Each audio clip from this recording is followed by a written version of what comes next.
Haleluya, haleluya, shalom Bapak Ibu Saudara yang diberkati Tuhan. Saya sangat bersuka cita karena kembali menjumpai Bapak Ibu Saudara-saudara melalui channel ini.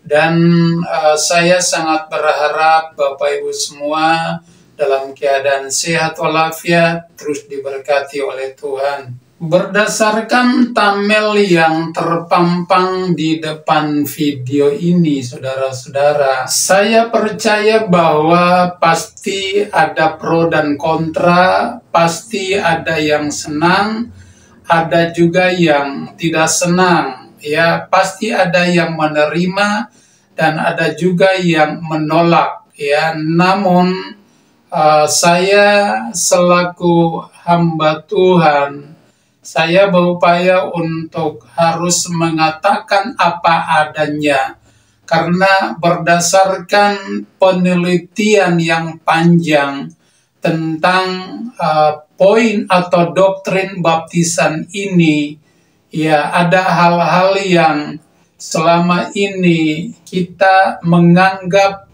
itu benar menurut pandangan kita, tapi ketika kita melihat kebenaran atau pengajaran firman, maka ada hal-hal yang perlu kita perbaiki dalam kehidupan kita. Dan saya sangat percaya bahwa doktrin tentang baptisan ini sudah menjadi polemik di kalangan kekristenan, ya, baik dari zaman dulu, zaman Yohanes, ya, sampai kepada zaman gereja mula-mula, bahkan sampai kepada zaman kita saat-saat ini atau zaman kita sekarang ini, di abad yang ke-20 ini, saudara-saudara. Dan jika kita perhatikan, ya, bahwa ada sekitar 45.000 sampai 65.000 organisasi gereja dan yayasan Kristen yang tersebar di seluruh dunia ini, masing-masing mempertahankan doktrin pengajaran baptisannya. Ada yang mengatakan bahwa mempertahankan doktrin baptisannya benar, dan kemudian menyalahkan doktrin atau baptisan dari organisasi gereja lain. Tapi kali ini saya hadir untuk menjelaskan secara eksplisit tentang pengajaran baptisan yang tentunya berkaitan atau yang tentunya dijelaskan berdasarkan kitab suci Alkitab kita ini. 45.000 gereja, organisasi, bahkan yayasan Kristen yang ada di dunia ini menjalankan 5 bentuk baptisan.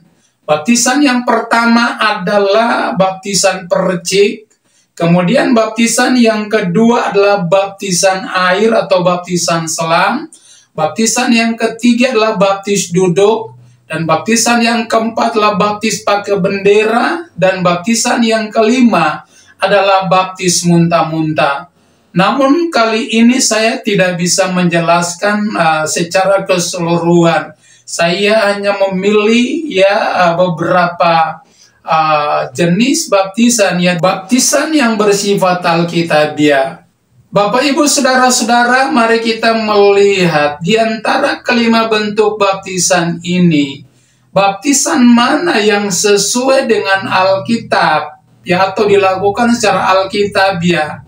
Ya, apakah baptisan percik, apakah baptisan selam, atau apakah baptis duduk, atau baptis pakai bendera, atau baptis muntah-muntah. Ya, kali ini saudara-saudara saya hanya menjelaskan berdasarkan kitab suci bahwa secara gamblang, secara eksplisit, Alkitab menjelaskan tentang atau menvalidasi, mencatat tentang 4 baptisan. Baptisan yang pertama adalah baptisan air. Kemudian baptisan yang kedua adalah baptisan pertobatan. Dan baptisan yang ketiga adalah baptisan Roh Kudus, dan baptisan yang keempat adalah baptisan api. Saudara-saudara, saya memulai dengan bagian yang pertama, yaitu baptis pertobatan. Ya, baptis pertobatan ini disebut juga sebagai baptisan Yohanes. Karena memang pada dasarnya Yohanes diutus oleh Bapa, oleh Tuhan sendiri untuk memberitakan khusus tentang baptisan pertobatan ini kepada bangsa Israel atau kepada orang-orang Yahudi. Makanya dikatakan baptisan Yohanes. Dan baptisan pertobatan ini hanya merupakan tanda bagi orang-orang yang telah bertobat, orang-orang yang telah percaya, yaitu khusus kepada orang-orang Israel, saudara-saudara. Atau dengan kata lain, baptisan Yohanes atau baptisan pertobatan ini dikhususkan kepada orang-orang Israel atau bangsa Yahudi. Kenapa demikian? Karena baptisan ini dilakukan ya hanya dengan nama Bapa, Anak, dan Roh Kudus, tapi nama Yesus tidak dilibatkan di dalamnya. Nah, berdasarkan Matius pasal yang ke-28, ayat yang ke-19 dan 20, demikian firman Tuhan. Karena itu pergilah, jadikanlah semua bangsa muridku dan baptislah mereka dalam nama Bapa dan Anak dan Roh Kudus. Dan ajarlah mereka melakukan segala sesuatu yang telah kuperintahkan kepadamu. Dan ketahuilah, aku menyertai kamu senantiasa sampai kepada akhir zaman. Saudara, kalau kita teliti dalam Matius pasal yang ke-28 ayat 19 dan 20 ini merupakan perintah daripada Tuhan Yesus kepada murid-murid untuk mereka membaptis di dalam nama Bapa, Anak, dan Roh Kudus. Kita harus garis bawahi bahwa ini hanya merupakan perintah. Dan waktu Yesus perintahkan kepada murid-murid pada saat itu, mereka tidak langsung menerima dan mengeksekusi perintah ini. Tapi kalau kita pelajari dalam firman Tuhan, mereka harus masuk di dalam tahapan yang kedua. Tahapan yang kedua ini adalah bukan lagi perintah, tapi isi perintahnya mereka belum melakukan, murid-murid belum melakukannya. Yang terpenting di sini adalah isi daripada perintah itu. Kalau cuma perintah untuk mereka pergi, tapi kalau isi perintahnya mereka tidak terima dari Tuhan, apa yang mereka harus lakukan dan kerjakan. Nah, isi perintah ini yang menjadi tolak ukur atau yang menjadi poin penting untuk kita harus memperhatikan di dalam kehidupan kita. Nah, kita lihat setelah guru mereka, setelah Yesus naik ke surga meninggalkan murid-murid, dan murid-murid tersebar untuk mereka pergi memberitakan Injil. Baru mereka menjalani, mereka mengeksekusi, mereka memberlakukan isi perintah yang Tuhan perintahkan kepada mereka. Isi perintah itu adalah, saudara-saudara, harus dilibatkan nama Yesus di dalamnya, karena nama Yesus adalah merupakan dasar dari segala sesuatu. Nah, kalau kita berpedoman kepada Matius pasal yang ke-28 ayat yang ke-19 tadi, saudara-saudara, maka tidak dilibatkan nama Yesus dalamnya. Cuma atas nama Bapa, Anak, dan Roh Kudus. Atas nama Bapa itu Bapa siapa? Atas nama Anak itu siapa? Dan kemudian Roh Kudus itu siapa? Jadi harus jelas, harus itu dijelaskan secara eksplisit atau secara gamblang supaya orang-orang bisa mengerti. Kita melihat Bapak Ibu saudara-saudara, ada dua contoh yang sangat jelas ya, sangat jelas. Kita bisa baca dalam kitab Kisah Para Rasul pasal 19 ayat 1 sampai dengan ayat yang kelima. Demikian bunyi firman Tuhan, ketika Apolos masih di Korintus, Paulus sudah menjelajah daerah-daerah pedalaman dan tiba di Efesus. Di situ didapatinya beberapa orang murid. Katanya kepada mereka, sudahkah kamu menerima Roh Kudus ketika kamu menjadi percaya? Akan tetapi mereka menjawab dia, belum. Bahkan kami belum pernah mendengar bahwa ada Roh Kudus. Lalu kata Paulus kepada mereka, kalau begitu dengan baptisan manakah kamu telah dibaptis? Jawab mereka, dengan baptisan Yohanes. Kata Paulus, baptisan Yohanes adalah pembaptisan orang yang telah bertobat. Dan ia berkata kepada orang banyak bahwa mereka harus percaya kepada Dia yang datang kemudian daripadanya, yaitu Yesus. Ketika mereka mendengar hal itu, mereka memberi diri mereka dibaptis dalam nama Tuhan Yesus. Nah, ini merupakan isi perintah. Ya, Paulus menemukan murid-murid di Efesus, saudara-saudara, dan Paulus bertanya kepada mereka, sudahkah kamu menerima Roh Kudus? Dan dengan terus terang mereka menjawab Paulus bahwa kami belum pernah mendengar adanya Roh Kudus, bahkan kami belum dibaptis. Tetapi kemudian Rasul Paulus kembali bertanya kepada mereka. Lalu kata Paulus kepada mereka, kalau begitu dengan baptisan manakah kamu telah dibaptis? Jawab mereka, dengan baptisan Yohanes. Kata Paulus, baptisan Yohanes adalah pembaptisan orang yang telah bertobat. Dan ia berkata pula kepada orang banyak bahwa mereka harus percaya kepada Dia yang datang kemudian dan daripadanya, yaitu Yesus. Ketika mereka mendengar hal itu, mereka memberi diri mereka dibaptis di dalam nama Tuhan Yesus. Nah, ini merupakan isi perintah yang dilaksanakan oleh murid-murid. Nah, saudara-saudara, terutama Paulus ya. Jadi, kita melihat ada sebuah perbandingan, ya, ada sebuah perbedaan.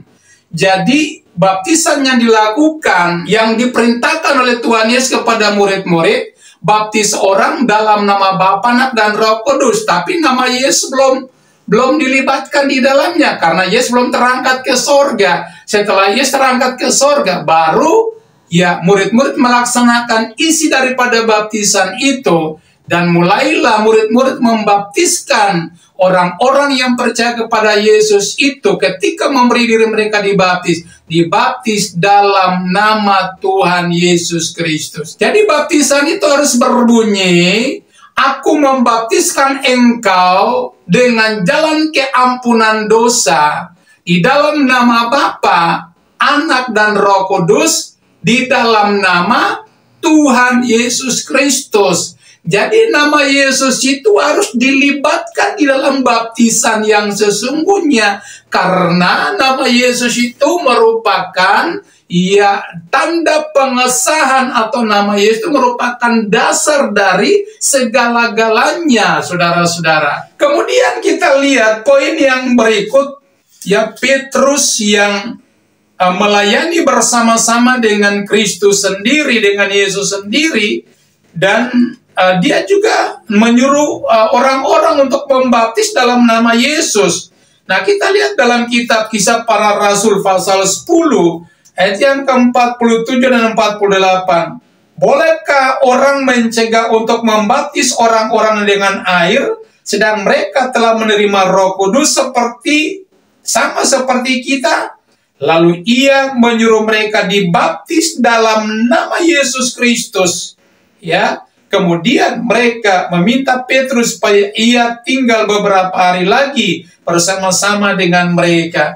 Orang-orang ini, mereka sudah menerima Roh Kudus, mereka sudah dipenuhi dengan Roh Kudus, mereka sudah mengalami pekerjaan Roh Kudus itu di dalam kehidupan mereka, Tapi ketika Petrus berjumpa dengan mereka, lalu kemudian Petrus memberitahukan kepada mereka bahwa mereka harus memberi diri untuk dibaptis dalam nama Tuhan Yesus Kristus. Jadi saudara-saudara, dibaptis dalam nama Bapa, Anak, dan Roh Kudus itu bukan salah, itu benar. Tapi itu hanya merupakan perintah. Nah, isi perintahnya harus ada nama Yesus di dalamnya. Itu baru perintah yang sah, saudara-saudara.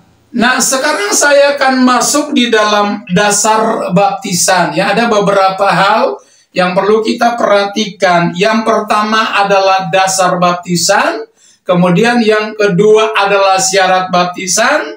Lalu yang ketiga adalah cara baptisan. Kemudian yang keempat adalah arti daripada baptisan, arti rohani daripada baptisan. Dan yang kelima adalah tujuan daripada baptisan.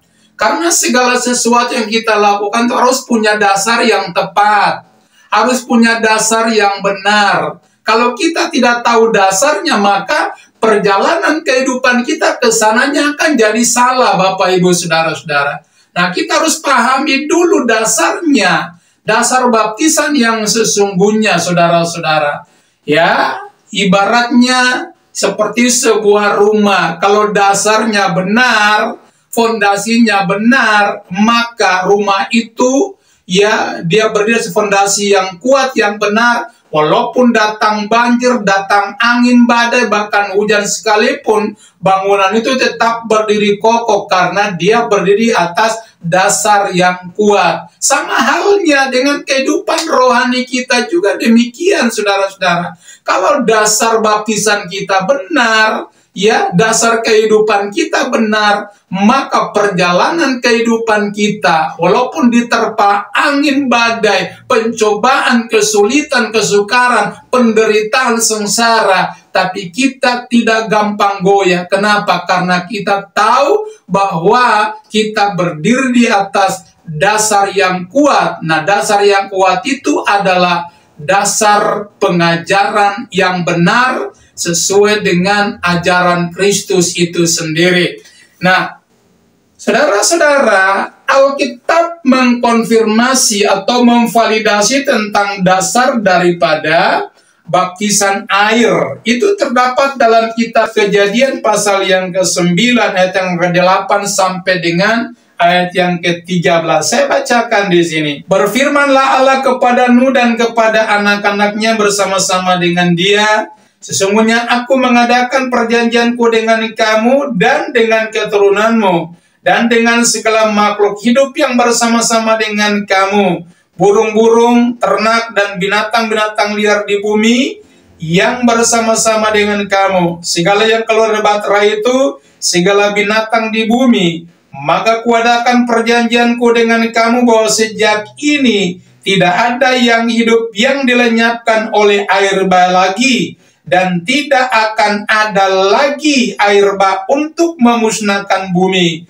Dan Allah berfirman, inilah tanda perjanjian yang kuadakan antara aku dan kamu serta segala makhluk yang hidup yang bersama-sama dengan kamu turun-temurun untuk selama-lamanya. Busurku kutaruh di awan supaya itu menjadi tanda perjanjian antara aku dan bumi.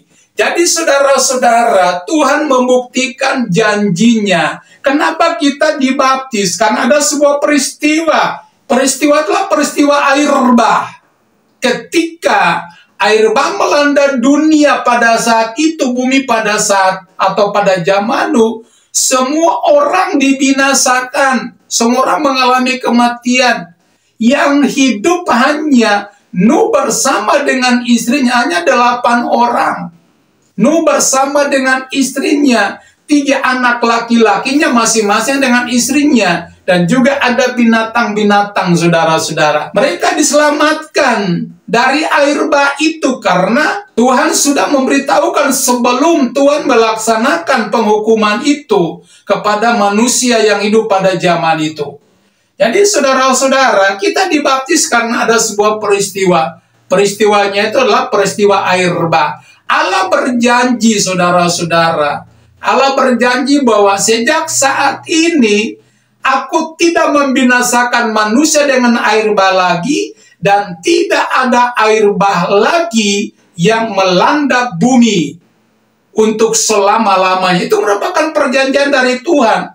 Dan tandanya itu apa, saudara? Tuhan bukan sekedar bicara, tapi Tuhan Ia membuat sebuah tanda, yaitu busur kuku taruh di awan. Apa yang dimaksudkan dengan busur? Busur itu berbicara tentang tanda pelangi. Itu bagaikan busur, saudara. Tanda pelangi itu ada 7 warna di dalamnya. Dan kita melihat ketika ada pelangi, maka pasti ada hujan. Nah, ini saudara-saudara, ini merupakan bukti dan tanda perjanjian dari Tuhan. Jadi ketika kita melihat ada tanda pelangi di angkasa, di udara, maka itu berarti bahwa Tuhan masih mengingat akan janjinya antara Tuhan sendiri dengan keturunan Nuh sampai kepada kita sekarang ini. Nah, kita lihat saudara-saudara lebih jelas lagi. Tuhan berjanji bahwa Tuhan tidak membinasakan manusia, tapi justru Tuhan menyelamatkan manusia ya melalui kiasan daripada air bah itu. Kita baca dalam kitab 1 Petrus pasal yang ketiga, ayat yang ke-20 dan ayat yang ke-21. Yaitu kepada roh-roh mereka yang dahulu pada waktu Nuh tidak taat kepada Allah, ketika Allah tetap menanti dengan sabar waktu Nuh sedang mempersiapkan baterainya, di mana hanya sedikit, yaitu 8 orang yang diselamatkan oleh air bah itu. Juga kamu sekarang diselamatkan oleh kiasannya, yaitu baptisan. Maksudnya bukan untuk membersihkan kenajisan jasmani, melainkan untuk memohonkan hati nurani yang baik kepada Allah oleh kebangkitan Yesus Kristus. Jadi saudara-saudara, ini merupakan bukti daripada janji Tuhan. Ya, Tuhan berkata 8 orang diselamatkan. 8 orang itu Nuh dengan istrinya, sudah 2. Kemudian 3 anak laki-laki, masing-masing dengan istri, berarti jumlahnya 6. Dan jumlah secara keseluruhan dari keturunan Nuh adalah 8 orang. Diselamatkan oleh kiasan daripada air bah, yaitu baptisan air itu sendiri. Saudara-saudara yang diberkati Tuhan, kemudian kita melihat bagian yang kedua, Bapak Ibu Saudara-saudara. Bagian yang kedua adalah syarat daripada baptisan. Nah, syarat baptisan yang pertama adalah harus masuk ke dalam air. Kenapa? Karena Yesus telah memberikan contoh bagi kita. Kita bisa baca dalam kitab Matius pasal yang ketiga, ayat yang ke-13 sampai dengan 17. Itu jelas sekali firman Tuhan mengatakan, maka datanglah Yesus dari Galilea ke Yordan kepada Yohanes untuk dibaptis olehnya. Tetapi Yohanes mencegah dia, katanya, "Akulah yang perlu dibaptis olehmu, dan engkau yang datang kepadaku." Ayat 15. Lalu Yesus menjawab, katanya kepadanya, menjawab kepada Yohanes, "Biarlah hal itu terjadi, karena demikianlah sepatutnya kita menggenapkan seluruh kehendak Allah." Dan Yohanes pun menurutinya.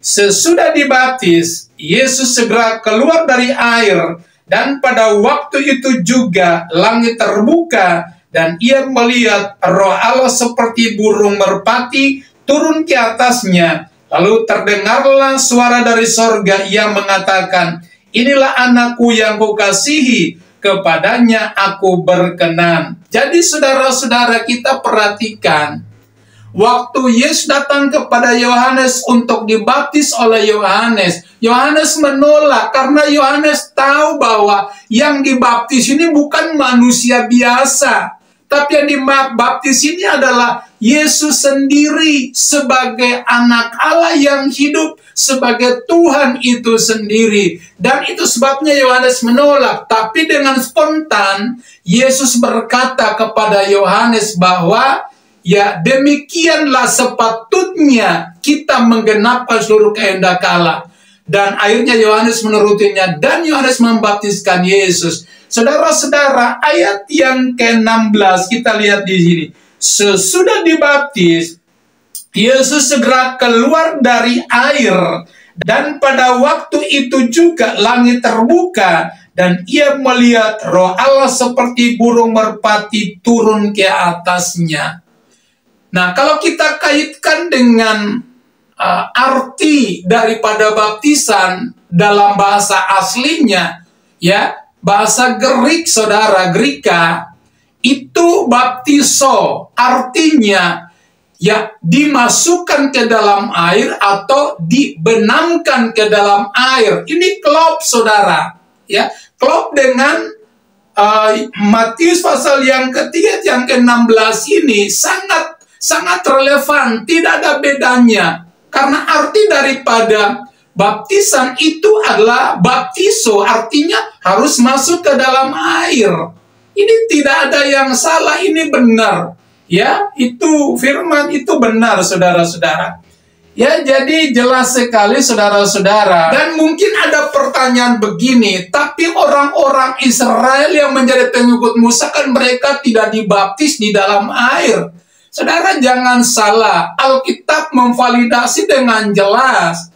Alkitab ya menjelaskan secara eksplisit, kita bisa baca dalam kitab 1 Korintus ya pasal yang ke-10 ayat yang ke-3 dan ayat yang ke-4. Mereka semua makan makanan rohani yang sama, dan mereka semua minum minuman rohani yang sama, sebab mereka minum dari batu karang rohani yang mengikuti mereka, dan batu karang itu ialah Kristus. Saudara dengar baik, ini orang-orang Israel, batu karang itu mengikuti mereka. Kemudian ayat yang kedua, kita kembali ke ayat yang kedua. Untuk menjadi pengikut Musa, mereka semua telah dibaptis dalam awan pertama, dan kemudian dalam laut. Berarti pengikut Musa, orang-orang Israel, orang-orang Yahudi pun mereka dibaptis di dalam awan, dan kemudian mereka dibaptis di dalam air. Berarti mereka masuk ke dalam air. Tidak ada yang salah di sini, Bapak Ibu. Jadi framing kita atau biasanya kita sangat mudah, saudara, sangat gampang untuk mengatakan bahwa baptisan selam itu adalah sesat, dibaptis ulang itu adalah sesat, ya, dan kemudian menghujat Roh Kudus dan lain-lain sebagainya. Saya selama membaca kitab suci, saudara, tidak pernah menemukan ayat bahwa kalau kita menyerahkan diri kita untuk dibaptis itu sama saja dengan kita menghujat Roh Kudus. Tidak ada ayat yang menjelaskan secara tepat tentang hal ini, saudara-saudara. Jadi mari, saudara, kita rendahkan hati kita untuk kita simak kebenaran firman ini, pengajaran tentang doktrin baptisan ini, supaya kita tidak salah di dalam menerjemahkan. Kita tidak salah dengan mengambil asumsi atau keputusan untuk menyerang ajaran atau doktrin tentang baptisan dari orang-orang yang melakukannya. Jadi saudara-saudara, kemudian syarat yang kedua adalah orang yang dibaptis itu harus percaya dulu, harus bertobat dulu, baru bisa dibaptis. Kalau belum percaya, belum bisa dibaptis. Saudara-saudara, maaf ya, saya harus katakan ini. Pada waktu kita umur 40 hari, kita dibawa ke bait Allah, ke gereja, untuk dibaptis. Apakah kita sudah percaya? Kita belum percaya karena kita masih bayi. Kita belum mengerti tentang apa arti daripada pertobatan. Sementara Alkitab mengatakan bahwa orang yang dibaptis itu adalah orang-orang yang sudah percaya. Bukti ayatnya di mana? Nah, kita bisa lihat dalam kitab Markus pasal yang ke-16, ayat yang ke-16. Demikian firman Tuhan, siapa yang percaya dan dibaptis akan diselamatkan, tetapi siapa yang tidak percaya akan dihukum. Jadi orang yang melakukan baptisan air itu adalah orang yang sudah percaya, bukan orang yang belum percaya. Kita waktu masih baik, kita belum percaya. Kita masih belum bisa bicara. Kita belum bertobat. Jadi jelas firman Tuhan berkata, dibaptis itu, syarat yang kedua adalah, percaya dulu, baru dibaptis. Percaya Yesus, baru bisa dibaptis. Kalau belum percaya tidak boleh dibaptis. Kemudian kita melihat saudara-saudara, syarat yang ketiga, sesudah kita percaya dan bertobat, lalu kita masing-masing membawa diri kita untuk dibaptis. Kita masing-masing membawa diri kita untuk kita menggenapi firman Tuhan. Bukti ayatnya mana? Faktanya saya tunjukkan saudara-saudara. Dalam kitab Kisah Para Rasul, pasal yang kedua, yang ke-37 dan 38. Ketika mereka mendengar hal itu, hati mereka sangat terharu. Lalu mereka bertanya kepada Petrus dan rasul-rasul yang lain, apa yang harus kami perbuat, saudara-saudara? Jawab Petrus kepada mereka, bertobatlah dan hendaklah kamu masing-masing memberi dirimu dibaptis dalam nama Yesus Kristus untuk pengampunan dosamu, maka kamu akan menerima karunia Roh Kudus. Saudara-saudara, jadi syarat dibaptis itu masing-masing membawa diri. Tidak boleh dituntun sama orang lain, apalagi digendong sama orang lain. Tidak boleh. Masing-masing bawa diri sendiri. Ini punya kaitan dengan orang yang sudah dewasa. Artinya bahwa orang yang dibaptis adalah orang yang sudah tahu berbuat dosa. Orang yang sudah akil balik. Orang yang sudah tahu membedakan di mana yang benar dan di mana yang salah. Ya, itu syarat untuk dibaptis. Baru dia bisa memberi dirinya untuk dibaptis, saudara-saudara. Jadi masing-masing, ya ini bukan dituntun orang lain, digendong orang, tidak. Tapi masing-masing bawa diri sendiri. Ketika dia percaya dan ketika dia sudah bertobat. Kemudian saudara-saudara, kita beranjak ke hal yang berikut adalah cara membaptis. Saya melihat, menonton ya saudara-saudara, di media sosial ada beberapa pendeta besar ya yang mengatakan bahwa sudah dibaptis dalam nama Bapa, Anak dan Roh Kudus, tapi kalau dibaptis kembali, dibaptis ulang, maka itu namanya berbuat dosa atau menghujat Roh Kudus. Saya tidak pernah menemukan ayat itu, Bapak Ibu. Saya tidak pernah menemukan. Bahkan salah seorang hamba Tuhan muda juga sangat viral di hari-hari terakhir sekarang ini. Dia mengatakan bahwa janji tentang sunat itu sudah meliputi dibaptis dalam nama Bapa, Anak dan Roh Kudus, saudara. Saya mau katakan bahwa sunat itu, perjanjian sunat itu tidak punya kaitan dengan baptisan air, tidak ada kaitannya. Itu dalam versi yang lain. Baptisan air juga dalam sudut pandang yang lain juga yang berbeda. Jadi saudara-saudara, kita lihat cara baptis ya. Cara baptis yang benar itu adalah harus masuk ke dalam air. Nah, untuk kita lebih memahaminya begini Bapak Ibu. Sebagaimana kita ketahui bahwa Kristus itu mati, kemudian Kristus bangkit, dan sesudah dari kebangkitannya dia naik ke sorga, 40 hari kemudian dia duduk di sebelah kanan Allah Bapa, duduk di singgasananya. Sama halnya ketika kita melakukan baptisan air, ketika kita masuk dalam air, itu waktu dibaptis dalam nama Bapa, Anak, dan Roh Kudus, dalam nama Yesus, maka itu berarti bahwa kita mengambil bagian dalam kematian bersama dengan Kristus, dan sesudah kita keluar dari air, sama dengan kita mengalami kebangkitan dengan Kristus. Dan sebagaimana Kristus naik ke sorga, duduk di singgasananya, maka satu ketika juga kita akan berjumpa dengan Tuhan di dalam kerajaan surga, atau di tempat yang sudah disediakan oleh Kristus kepada kita. Jadi arti daripada baptisan secara rohani adalah dikuburkan, ya, kemudian dibangkitkan. Lalu kemudian yang ketiga, hidup bersama dengan Kristus. Itu kita bisa lihat dalam kitab Roma pasal yang ke-6 ayat 3 sampai dengan seterusnya. Rasul Paulus mendapat hikmat luar biasa untuk menjelaskan hal ini. Makanya timbul sebuah pertanyaan seperti ini. Kapan kita mati dan bangkit bersama dengan Tuhan? Kalau kita belum melakukan, pasti kita tidak tahu jawabannya.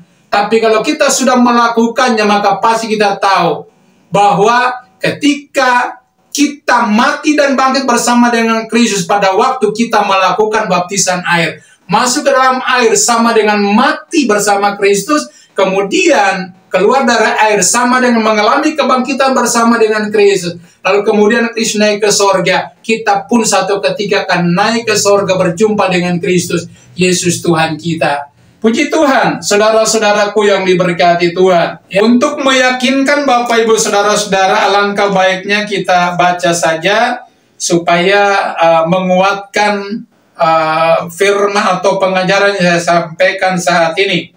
Kita lihat dalam kitab Roma pasal yang ke-6 ayat yang ke-3 dan seterusnya. Atau tidak tahukah kamu bahwa kita semua yang telah dibaptis dalam Kristus telah dibaptis dalam kematiannya? Dengan demikian kita telah dikuburkan bersama-sama dengan Dia oleh baptisan dalam kematian, supaya sama seperti Kristus telah dibangkitkan dari antara orang mati oleh kemuliaan Bapa, demikian juga kita akan hidup dalam hidup yang baru. Jadi saudara-saudara, baptisan air itu merupakan dasar daripada kehidupan baru kita. Dan saya berikan sebuah contoh yang sangat sederhana, ya, analogi yang sangat sederhana saudara-saudara, yaitu bagaimana posisi orang yang telah meninggal, orang mati, saudara.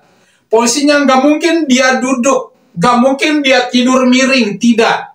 Nah, mungkin dia juga tidur tengkurap, tidak. Tapi orang mati itu kita lihat pada umumnya orang mati tidur telentang. Nah, kalau kita dibaptis itu, waktu kita dimasukkan ke dalam air, itu kita telentang saudara-saudara, sama dengan kita mengalami kematian bersama dengan Kristus. Jadi jelas firman Tuhan, ya.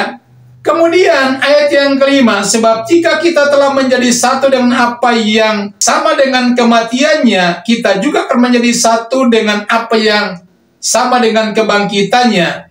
Karena kita tahu bahwa manusia lama kita telah turut disalibkan supaya tubuh dosa kita hilang kuasanya, agar jangan kita mengambarkan diri lagi kepada dosa. Jadi saudara-saudara, apa yang dikuburkan? Yang dikuburkan dalam air itu adalah kuasa dosa. Saya mau katakan secara sederhananya begini, saudara. Antara dosa dengan kuasa dosa itu berbeda. Kalau dosa itu punya hubungan dengan pribadi kita. Ketika kita berbuat dosa, Alkitab berkata dalam kitab 1 Yohanes 1 ayat 9, kita mengaku dosa dengan tulus ikhlas di hadapan Allah, maka Allah setia dan adil, dan Allah akan mengampuni kita dari segala dosa dan kejahatan. Tapi bicara tentang kuasa dosa, ini tidak bisa, saudara. Karena kuasa dosa ini sama dengan kutuk dosa. Kuasa dosa ini punya kaitan dengan orang yang sudah meninggal. Kuasa dosa ini punya kaitan dengan dosa-dosa leluhur, dosa-dosa warisan.